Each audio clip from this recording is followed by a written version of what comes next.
All right, welcome everyone here to our masterclass. My name is Heather Choate, and I am the co-owner, co-founder of High Thrive Coaching with my partner, Marc Johnston.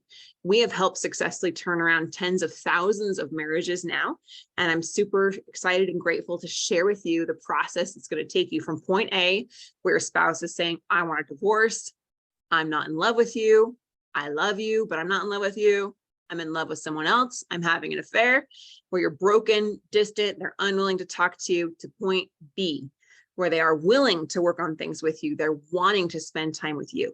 They're wanting to talk to you, and they are opening up their heart to commit to you for life. And this process is radically different from anything else you've probably done before. It's very different than do-it-yourselfers that are trying to just solve their problems on their own. We all know that doesn't tend to get great results, right? Therapy or anything else out there. So the process I'm going to share with you is how to turn an unwilling spouse into a willing spouse. I always want these experiences to be a dialogue and not just a monologue. So the more that you can use the chat or the comments here, the more I can help go deeper with you on what's going on in your marriage. So if you have an aha moment, if you have a breakthrough, if something I share really resonates with you, put that in the chat, put it in the comments. If you have any questions, make sure you put them there as well, because we will answer every single one of them. It's our intention to give you the very best, not just information, but transformation, get you the very best results that we can, because we know that your marriage is important.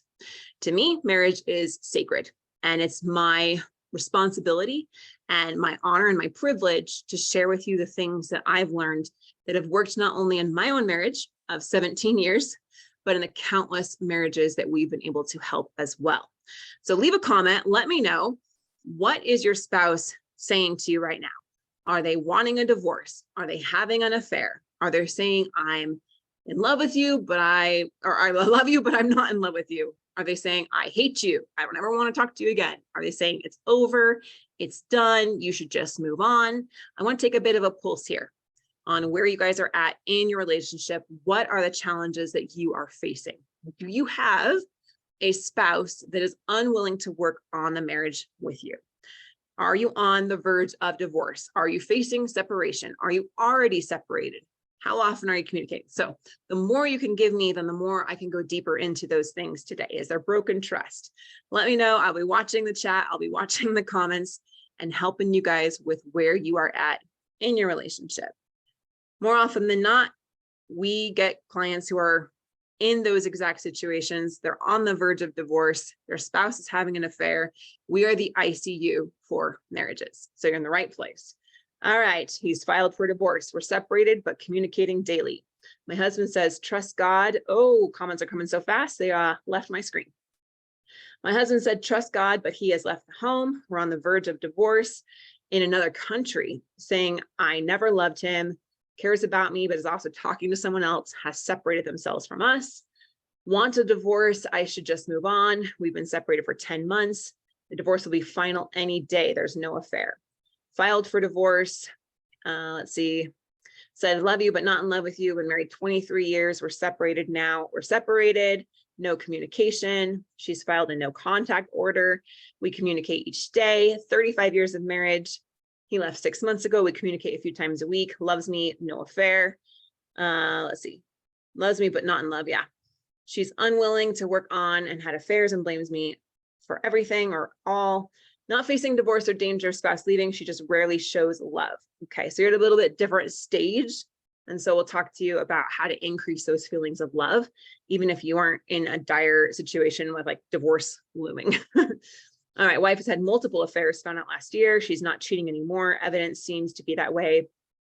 She's cold to me. We are nothing more than roommates after 40 years of marriage. Oh yeah, all the affairs are my fault. Not sure, but all my faults. Okay, awesome. Thank you guys for sharing that. I appreciate that, because this is going to help me know how I can serve you best today. So now that we've done that, I want you to use the chat again and ask yourself these two questions. Put your answers in the chat, because I really want to know this. This is actually one of the most important things you can do. And that's why I want to start off with this really powerful exercise. because it's a game changer. All right. So where do I want my marriage to be 3 months from now, 6 months from now, a year from now? Where do you want your marriage to be 3 months from now? Okay. And second part to this is, how will it feel to have my spouse in love with me again, wanting to spend time with me, chasing after me, pursuing me instead of you being the one that's chasing after them all the time, right? So how will it feel for things to turn around in your relationship and to get there in the next little while? All right. So where do you want your marriage to be 3 months from now? Restoration and better than ever. It would be amazing. Okay. Him home and working on it. It will feel beyond amazing. We're separated for a year. Okay. I'm talking about where you guys have been. All right. But where do you want to go? Let me know.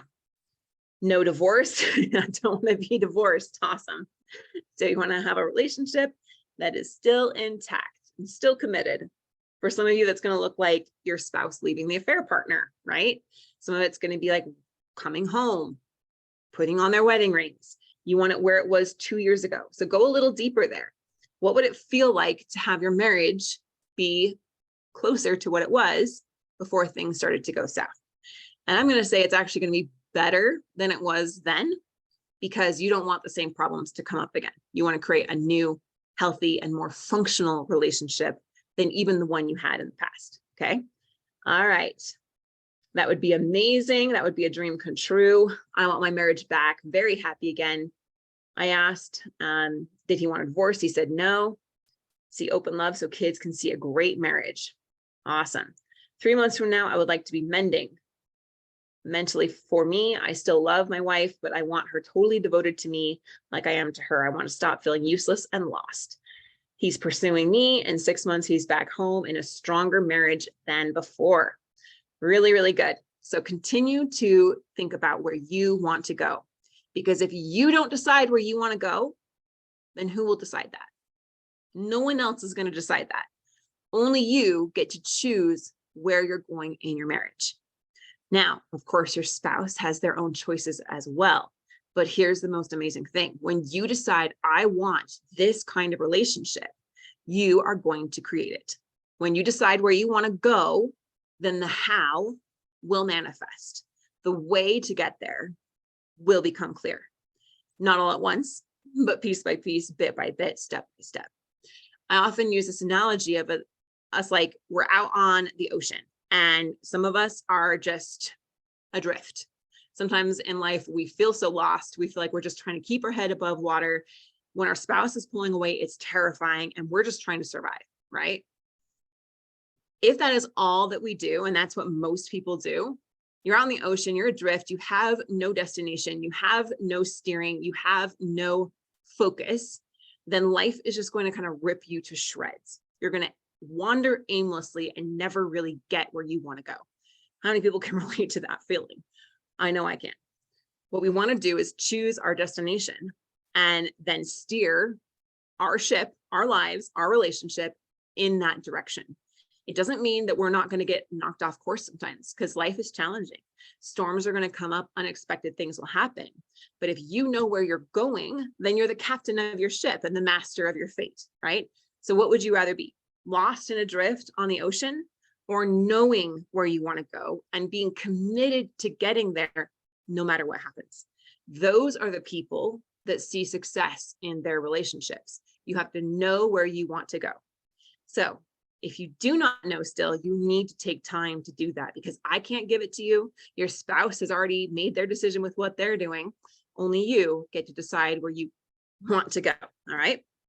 Now, I know a lot of you here said in the chat that you are new to High Thrive Coaching and to this masterclass. So I want to tell a little bit about us. Again, my name is Heather Choate. I am the co-owner and founder of High Thrive Coaching. And we've made a really big discovery after helping tens of thousands of couples now with their marriage. And we've found that there's one thing that's a big reason why marriages are ending in divorce. I say it's something insane because no one else is even talking about this, and no one comes close to getting the kind of results that we get. And what it does is it turns an unwilling spouse, someone who's not wanting to talk to you, not wanting to work on the relationship, not opening up to you, into a willing spouse. All right, let's go now into the steps. Step number one is we need to open up communication. Do you agree? If your spouse isn't willing to talk to you, then there's really not much else that can be done.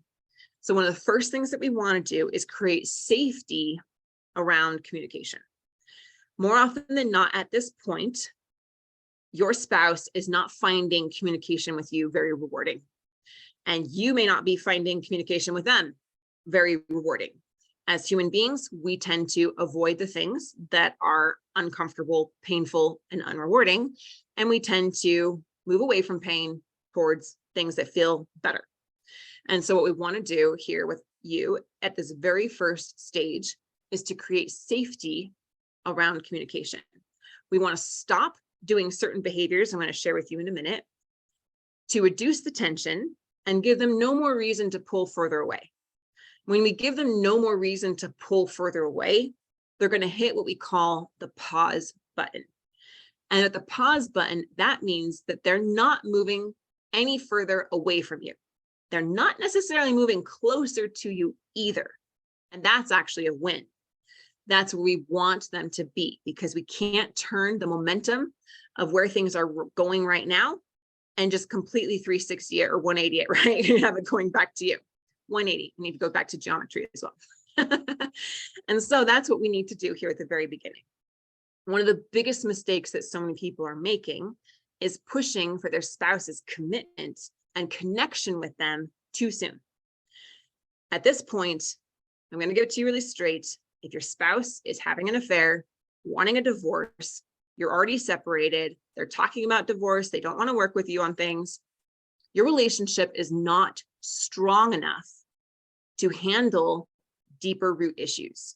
It's not strong enough to build connection, and it's not strong enough at all for any talks about commitment. If you do that, it will backfire. So we're going to show you what you want to do instead that is going to draw your spouse to you like a magnet. And the very first step, again, is opening up communication and having them hit that pause button. So then they can start to move towards you. Right now, it's like there's a wall between you. You guys get that? Like, raise your hand. Let me know in the chat. And if I can't see all the chat as I'm presenting live and teaching live, then I will definitely go back and answer them. And my team member Diego's here as well. Yes, you guys relate to that. I know I have felt that way many times with my husband. Personally, I tend to be the one that pursues, and he tends to be the one that avoids, okay? And we have that pursuer-avoider pattern or dynamic going on. And when he's avoiding communication and he's avoiding conflict and he's avoiding uncomfortable things, he puts up walls. When your spouse is pulling away, they often put up walls around communication. So let me know in the chat, how much are you able to communicate? How deep can you actually go? For most people that are on the masterclass with me, it's not very deep. They might talk about the kids or like surface level things or only about the divorce, but they won't talk about the relationship. You guys agree? I see some hands raised. Yes, yes, very surface level. Can't really talk about anything. 100%. She's so angry. Yeah, yes. Right, exactly. And so we might tend to go to breaking down the wall, and that's not what you want to do. When you're trying to force communication, when you're trying to force them to show some connection or commitment to you, that's not how it works. We're going to show you how to go around the wall. Okay. So here are some of the most common mistakes that most people make when their spouse is pushing away. And we call this our push versus pull method. Very, very powerful here. I want you to lean in, check in if you are doing any of these behaviors. These are the behaviors that equal divorce. These are the behaviors that equal them moving further away from you and creating more dysfunction in the relationship. However, I also want to have you give yourself some grace, because most people that I talk to have made one, if not all of these mistakes. In fact, I have made all of them myself. All right. So the first is demanding that your spouse work on the marriage with you, demanding that they talk about things, demanding that they tell you why they're having the affair, demanding that they honor their marriage vows, demanding that they do this for the kids, right? And the next one is manipulating them to try to get them back. We are not going to manipulate in any form to try to get them back. Manipulation can look like threats, like I'm going to take the kids from you. I'm going to commit suicide. I've seen it all. I've heard and I've seen it all. Manipulation can also be a little more subtle, like pretending that someone at work is interested in you so that your spouse gets jealous and they'll see everything they're missing if you go with this other pretend person and they'll want to come back to you. Okay, I have done that. I have pretended that someone on social media was interested in me so my husband would be jealous. That is so ugly and so embarrassing to even admit, but we do these things sometimes. All right, and we're going to talk about why we do them and what we want to do instead. The next one, begging, pleading, acting out of desperation. So I'm seeing some comments over here. So these don't work. I never knew I was pushing my husband away by thinking I was doing the right thing. Yeah. All right. Zero communication. Okay.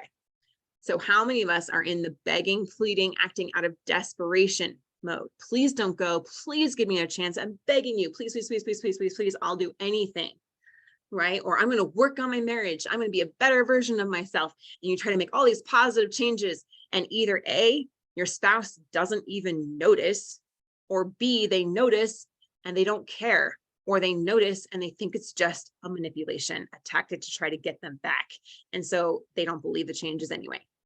The last one is freezing and doing nothing out of fear. Sometimes we don't know what to do. We don't know what to say.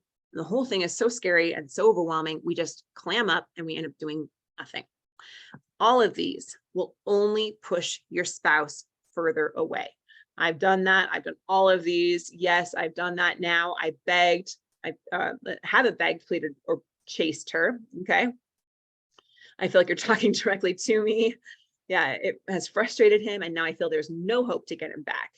I'm still acting out of desperation. I want revenge, but I never take the steps necessary because my heart's not in it. I've done all the top 3.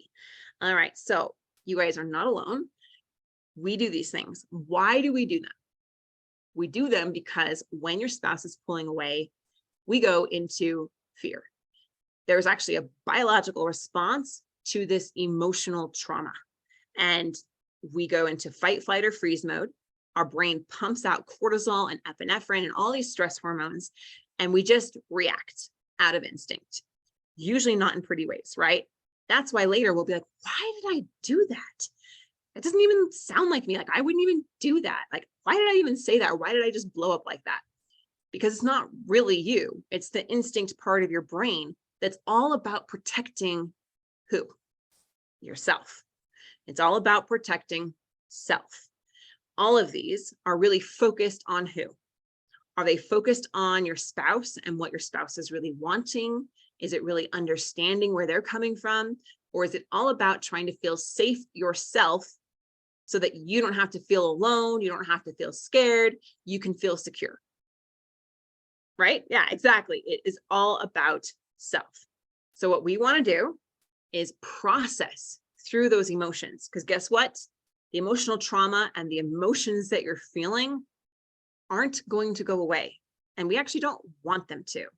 No emotions are bad. They all come to teach us something and to give us awareness. What gets bad about it is when we get stuck in an emotion like fear, an emotion like anger, resentment, hatred. That is when they become really negative in our lives. But it's okay to feel anger or fear or frustration or any of those emotions, as long as we can let them move through us and learn what they're trying to teach us. And that is one thing that we help our clients do, is process through those emotions so that then you can get out of that instinct. When you're relying only on your own biological instincts, it's only going to push them further away. And that's where most people fail to ever save their marriage. In fact, I saw a lot of comments here that I did all those things. Now I'm worried if I can ever get it back, right? And I'm worried it's too little, too late. I'm worried if there's any hope. I don't even know like how to stop doing those things. Heather, like I just had an aha moment. I realized, oh my goodness, I am kind of subtly trying to manipulate him. maybe I'm trying to use the kids against him or whatever. And I realize it's not going to work, but what else should I do? I realize that every time they go with their affair partner, I just freak out, right? That's normal. So just know that you can learn how to process through those emotions and go into what we call pull. And this is where your spouse is going to be drawn to you like a magnet. And this is what actually works to get that communication open, to create some safety around communication and have them hit that pause button. So first, you want to take the pressure off so they no longer feel the need to have more space from you. If you've been putting a lot of demands on them, if you even have been doing what you thought might be a really positive thing, like texting her every day, sending her flowers constantly, over apologizing, taking the blame for everything, all of those things, again, only communicate to your spouse that you are insecure and you are desperate and fearful to try to get them back. When you take the pressure off, then it's going to relieve some of that need that your spouse has to move further away from you. Then we're going to go into actually understanding where our spouse is coming from. There are reasons why they're wanting out. There's reasons why they feel the marriage is no longer fulfilling or something that they desire. And we want to understand what those are from a place with no agenda, no pressure, simply understanding. As we do this and we try to understand where our spouse is coming from, they are going to feel more safe to open up more communication with you. And then we want to pattern interrupt. Right now, you're in a certain pattern with communication with your spouse. Say that every time they go out with the affair partner, then you tend to blow up or you withdraw and then you just can't take it anymore. And then after a couple of days of that, you end up blowing up, right? Or whatever the pattern is. There is a pattern that you are in with your spouse. There's a way that you tend to react or respond to things that they do. And there's a way that they tend to react or respond to things that you do. Think for a minute, what kind of pattern do you feel like you're in with your spouse? Leave a comment. Do you feel like they are in a mode of maybe opening up for a little bit and then shutting down? Are you in a pattern of blowing up, of a lot of volatility, name calling? Are you in a pattern of a lot of anger and explosiveness? Are you in a pattern of where you try to get them to open up and then they just pull away more? You try to get them to open up and they pull away more. What pattern are you in with your spouse? A lot of reacting. Let's see, going to the chat here, looking at all your comments, going through some of the past ones. I only get stuck in heartbreak. I was very afraid of my wife leaving. I'm not fearful anymore because of time. All right. What pattern do you think that you're in with your spouse? And some of you are like, I don't really know. And that's okay, because oftentimes we get so accustomed to these habits, they just feel like the only way that we know how to talk to our spouse, or the only way that they know how to talk to us. Alternating warmth and cold. So a pattern of alternating where she's warm and then she's cold, or maybe you're warm and then you're cold, or maybe both of you are in that kind of pattern. I try to get them to open up. They pull away and she says, I'm making it worse. In between push and pull, he opens up and pulls away. We're trying to connect. She has always tried to trigger me and I learned to not react to that. Okay. A pattern of getting a little feedback, but when she shuts me off again, I feel she feels guilty about giving me breadcrumbs back to her. We haven't spoken to each other for a month until last night. Okay, Dee. So we need to figure out how we can increase more communication. All right. So the bottom line is when you interrupt that pattern, when you increase understanding and you take the pressure off, what this does is it gets your wife or husband's attention and gets them to consider the possibility of staying. And it creates that safety around communication. All right, here's one of our client wins. She said, I had my one-on-one call with Marc, who's my partner here, the head marriage coach. He recommended that I don't necessarily need to give my husband space, as that wouldn't help us reconnect. I've shifted my mindset to be excited to reach out to him rather than scared. And we've had communication for the last 3 days in a row. I'm initiating, but my husband is consistent about responding and even adding to the conversations. And this was before where he wouldn't respond and he would not engage with conversation with her. They are light and fun. Next steps, tell him I'm working on some things for myself and be vulnerable enough to ask him for his help. So this shows you how you can go from a spouse that's not willing to talk to you, pulling away, not responding, not adding or contributing to the conversation, to someone that is responding, adding to the conversation, where things are feeling lighter and funner as you reduce that pressure that you have on the relationship. So this process will get communication open for you too, even if you worry it won't work for you and you don't think that there's hope. Before I go on to step 2, I want to talk about hope, because this is where most people get it really, really wrong. And they think I'm special. I might have worked for them, but it won't work for me. There's nothing special about this process at all. In fact, it works for all the couples that we've brought through it. Well, not every, it works for the couples that apply it and do it, is what I meant to say. So the bottom line here is that you are not going to be a doormat and simply let your spouse walk all over you. You are not trying to get him or her back. That is going to go into manipulation, which is not what we want, because manipulation will never feel good to you or your spouse. So even if she says she hates you, she seems happy with her affair partner, she won't work on the marriage, right now, she's behaving in a way she never has before, or he has before, right? They're doing things that they didn't do for the first, 23 years of marriage. They're engaging in behavior that they haven't done, ever before. And that might be because she's going through something. He's going through something, okay? And that might be depression. That might be a midlife crisis, an identity crisis. That might be anxiety. It might be addiction, on and on and on. And all of these things that people go through lead to very destructive and unhealthy behaviors, is what you're seeing from your spouse right now. So what are some of the things that they're doing now? Sorry, I just hit my water bottle, that they've never done before, that does not seem like them, that maybe blindsided you, that they're having these affairs, that they're wanting out. Maybe you thought everything was fine, and then you found out that they're saying, I haven't been happy in years. What are some of the behaviors that you're seeing from your spouse that are unhealthy and destructive and not like ones that you've ever seen before? Ghosting me, zero communication, having multiple affairs, right? So these behaviors are coming from a place of them being very unwell. And I want you to understand that. Maybe right now, all she or he wants is divorce. They're like fixated on it. I want a divorce. I want a divorce. I want out. I'm happier with this other person. And they become almost addicted to that idea. It becomes their narrative or their story that we talk about here. I'm never happy with you. You never meet my needs. You don't respect me. I can't trust you. I'm not happy here. I don't get what I want. You don't fulfill me. I love you, but I'm not in love with you. On and on and on. And they become addicted to this story. All right. It's like an escape for them or a defense mechanism.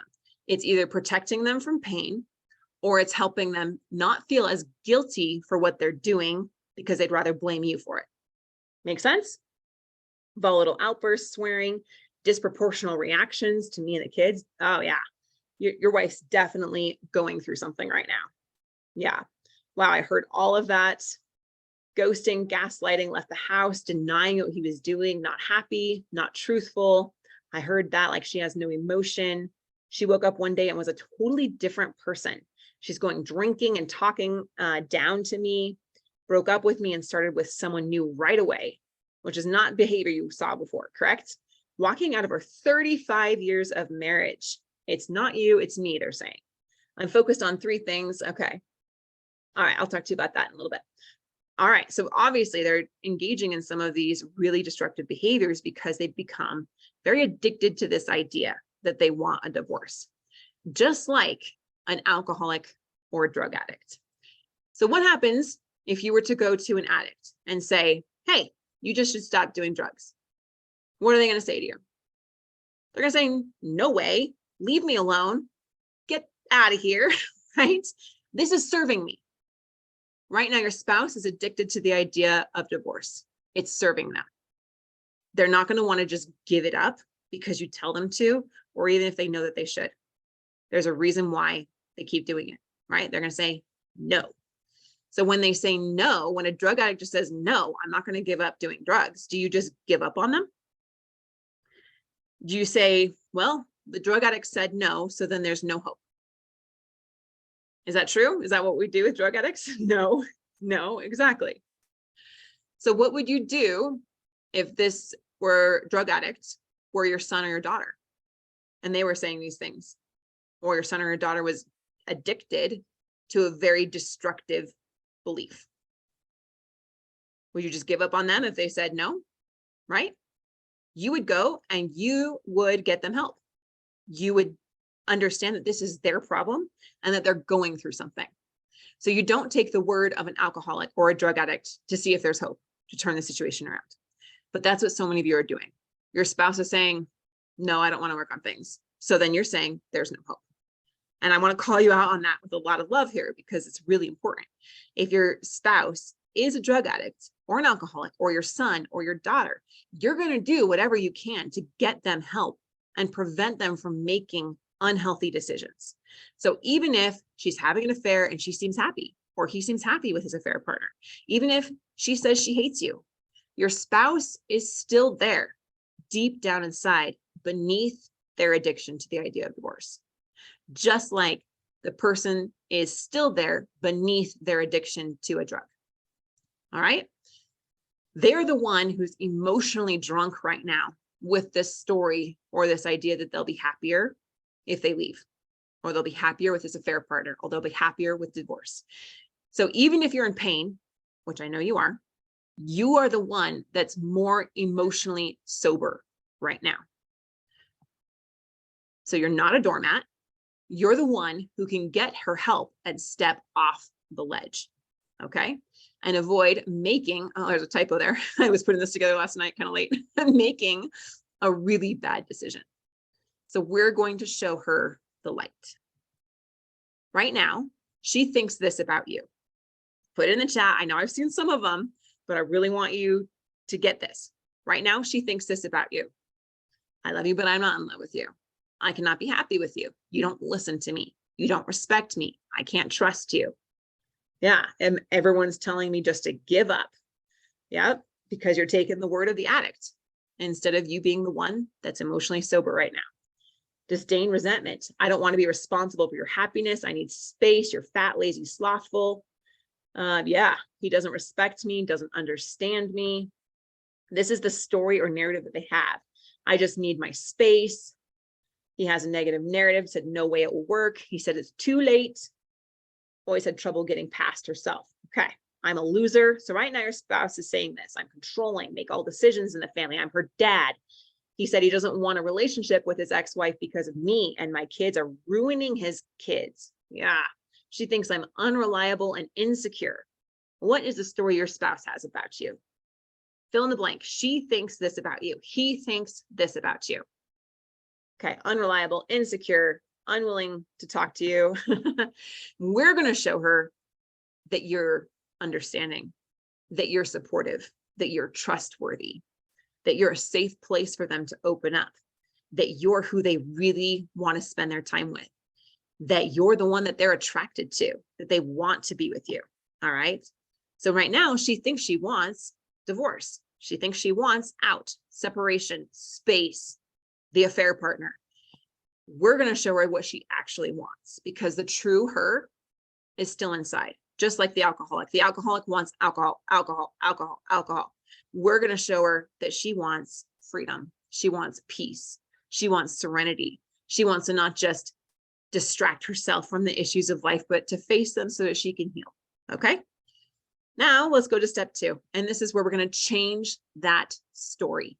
We'll identify exactly what their story really is in step 1 and opening up communication. And then we're going to show you how to change that story, how to connect with the person that's underneath the addiction to divorce. Okay. So we're going to identify what the story is and determine what you're doing or have done that is actually backfiring and fueling the fire of that addiction, fueling the fire of that story even more. This is not about working on yourself and making all these changes and all these things in a hope that it's going to work out, because that is a fool's errand. There's a very serious and careful process on how to show her what the new story is. And that's what we do in our coaching. So let me ask you a quick question about this thing about backfire. Okay. So is there any chance that there's something you've done that has backfired? Is there any effort that you thought was the right thing to do, only to find out it was pushing her away more? In fact, I saw it in the chat several times already. They're saying you're making it worse. She pulls away more. You try to open up, you try to do what you saw maybe on a YouTube video, or your friend told you, gave some advice, and it backfired. It made things worse. Begging, pleading, getting mad, pushing for commitment. I do a lot of things. Just about everything I've done has backfired, right? And so because there are things that you've done that have backfired, we're going to show you the things that are going to work, and that so that what you did backfired and it made the story even more ingrained in your spouse. And that is evidence right there that you can influence the story that she has or he has. Because you did it where it didn't work, we're going to show you how to do it so it can't work. All right. And this is where we really go into manipulation versus attraction. It's ultra important that your spouse comes back to you for the right reasons. You don't want them coming back to you just because you made them, or you forced them, or you tricked them, or something like that, because it's not going to work long term. You want them to come back to you because they want to be with you, and because they see you for who you really are, flaws and all, and they accept you, and they love you, and they want to work on things with you and to do life with you, right? That brings us here to step 3, which is all about rebuilding trust. And now it's time to start addressing and healing some of the deeper issues. Remember, I said at the very beginning, step 1, your marriage is not strong enough. It's not. It's like the patient that comes into the ER and they've got a brain tumor that's going to kill them eventually, but they're in cardiac arrest. Are you going to go and do an operation on the brain tumor before you stop the heart attack? No, you've got to stop the heart attack, stabilize the patient before they're strong enough to then go and have the surgery on the brain tumor. So right now, your marriage is most likely not strong enough to handle why they're having an affair, to addressing the issues that they keep talking about. And the more you push for those issues to be resolved, the more it's going to push them away because the relationship's not strong enough. So what we want to do here in step 1 and step 2 is to stabilize the relationship, create safety around communication, and to start to change the negative story that they're addicted to. As we do that, then the relationship becomes stable enough to work here on step 3, which is rebuilding trust. And we're going to rebuild the trust in both ways, because just like an addict, right, they'll do very destructive, hurtful things. They need to make amends for those, but there's also things that you have done that have contributed to this situation as well. And that needs to be restored and healed on both sides of the spectrum. All right, this is a client win shared with permission. Hi, everyone. I've not posted in a while. Or had a one-to-one with Marc either, but I wanted to give everyone an update and a little bit of hope and encouragement to hang on in there and stay positive. Me and my husband have been back together now for about 7 months after almost a 1.5-year split. It has not been an easy road, and there were times when I had my darkest days of my life and times I felt like giving up and just moving on because I thought it would be the most painless option than to keep trying and feeling rejected like I was going nowhere. But with help and support and coaching and many other things I have done, I persevered and it paid off.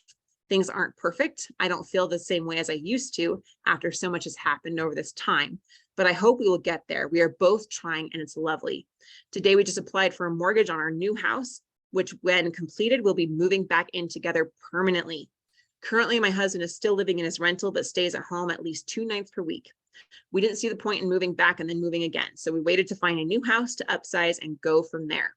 My husband has said that he wouldn't be where we are now without all that I've done. I never would have been able to deal with things the way I did without High Thrive Coaching. Thank you, Marc and Heather. And so I hope that this shows you how a real situation turns around when you do these steps, when you stop the push behaviors that are going to push them further away, and you start doing a few things in a different way. It's going to get you dramatically different results. Then we go to the final step, which is where we go into recommitment and remarry.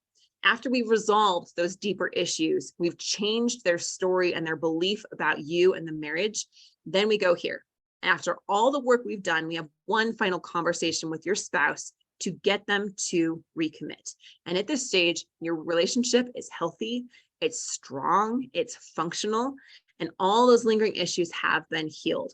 Any lingering pain over affairs or broken trust has been healed. So I want to go again to this question of, Heather, this all sounds great, but is there really hope? Can my spouse actually get to this point where they want to be with me? They want to give me their heart fully again. I want to challenge you on this. Do you think that you're qualified to diagnose if there's hope or not? Right? Again, you're partly the one who got yourself into this trouble, and you're not the one to decide if there's hope or not. You cannot self-diagnose your relationship. One of my favorite sayings is that you cannot read the label when you are inside the bottle. We are all inside the bottle of our own marriage. We're so close to it, we cannot see it for what it really is.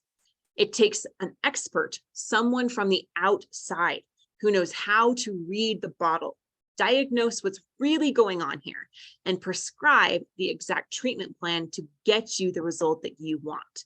So would you like your marriage assessed by an expert in a completely free session with us? If so, say yes, and we'll make sure that we give you the link. And I'll also post it here where this is our direct link to our calendar. If you are serious about coaching, if you have a budget for coaching and you're willing to do what it takes to get there, then this is for you. Spots are extremely limited though, because we have a very small coaching team and we are filling up very fast. We tend to fill up within about 20 minutes every time I do a masterclass. So there's the link right there where you can book a 100% free marriage assessment with us.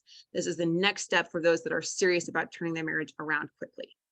Now, I want you to imagine how amazing you will feel to know exactly what to do to have your spouse come running after you, to have them actually begging to be with you, wanting to spend time with you, inviting you on dates. And imagine what a relief it will be to have a process, a step-by-step plan that's going to take all the guesswork out of it and the mistakes that you will suffer if you try to do this alone.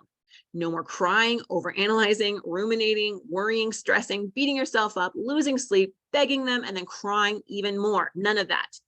Just the sweet, easy feeling of peace, knowing that you have now rekindled that romance between you and you get to spend the rest of your lives together in security, ease, and passion, just you and them together forever. So I want to ask you here, my friends, what is it worth to you to have that? Put it in the chat. Let me know. I want to hear it. I want you to declare this out there on a scale of 1 to 100. How important is saving your marriage to you? How committed are you to getting there? The reality is it's not your fault that your marriage is where it is, but it is your choice where you're going to go from here. The reason why it's not your fault, you haven't been taught how. The good news is that now you can learn. And when you do some new things in some new ways, you're going to get new results that are not only going to bless you now in this relationship, but in all of your relationships across the board. It's everything to me. It's 100, 100%. Beautiful. It's 100%, 100, a million. Beautiful. Awesome. I love that. So as I mentioned, we offer that free breakthrough session. And in that breakthrough session, you're going to know how to get access to our 4-step path coaching program to get them running back to you, to flip the script so they want to be with you. Before I do that, though, I want to ask you, would you give anything to end the pain that you're in right now, to be back with your love again? Would you give anything to have a new, healthy, and beautiful relationship with them? Of course you would. That's why you're here. And I honor you for that. So we have spent thousands of hours working with couples, and we've distilled our most powerful methods into this simple 4-step coaching plan that will flip that switch deep inside of them and trigger the most unstoppable desire and have them begging to be back with you. That is what happens for our clients that do the work. So within the next week, you will already have your spouse hitting that pause button. It takes only a very short amount of time. when you do it in the right way. Remember with the pause button, we're going to make sure that you're not making any of those mistakes, begging, pleading, demanding, manipulating, or freezing. All of those are only going to create more tension and push your spouse further away. We're going to stop doing those behaviors and start doing the right ones where we take the pressure off, we increase understanding, and we interrupt the pattern that you're in so that your spouse hits that pause button. They no longer move further away and they don't yet move further closer to you. That's exactly where we want them. That's the first milestone that we will help you get. And now you will know what's really going on between you as we do that deep marriage assessment. Within just a few short weeks from now, you'll have our guidance on exactly what to text them, how to have those hard conversations, when it's the right time to have those hard conversations. We always make sure we solve problems in order, how to have them want to spend time with you and want to be with you again. And then you're going to flip that emotional switch so they go from being unwilling to work on the marriage to willing to work on things with you. And that is what we help you do as we help change that addiction that they have to divorce. This is how we support them and show them help to guide them through what they're going through that is causing them to make these decisions. So they no longer are addicted to divorce, but they see you for who you really are and they want to be with you. So again, go here right now. I'll put the link in the chat for those on Facebook. I will put it on as immediately after the masterclass because I can't multitask very well. And you can book your 100% free marriage session right now. I just want you to know, again, spots do fill up very quickly. There is no cost for this, and you're going to explore coaching with us. So it's only for those that are very serious about turning things around, that are committed to doing the work, they're coachable, and they have resources to invest into saving their relationship. So go ahead and you can book your call directly into that calendar right now. And then I will be emailing you all the replay. If you're watching the replay, then know that it's being sent out to over 60,000 people. So again, if this speaks to you, I encourage you to book right away before spots are full. If they are full, then check back in a few days to see if we've been able to open up a few more spots. All right. Thank you all so much for joining me today. I just want you to know that I honor you for coming. I'm grateful that you are willing to look at yourself and that you're willing to make some changes to have a healthier and more beautiful relationship than you've experienced up until this point. You are loved. You are good enough. You are deserving of love, and it is possible for you to get there. So book your call now and we'll do that deep marriage assessment with you and give you the exact next steps that you need to turn your relationship around quickly. So thank you for joining me today. My heart, my love, my appreciation goes out to you. You are amazing. And I cannot wait to hear your story of how your marriage turned around and to have your marriage thrive. Thank you for joining me today, and we'll talk again soon.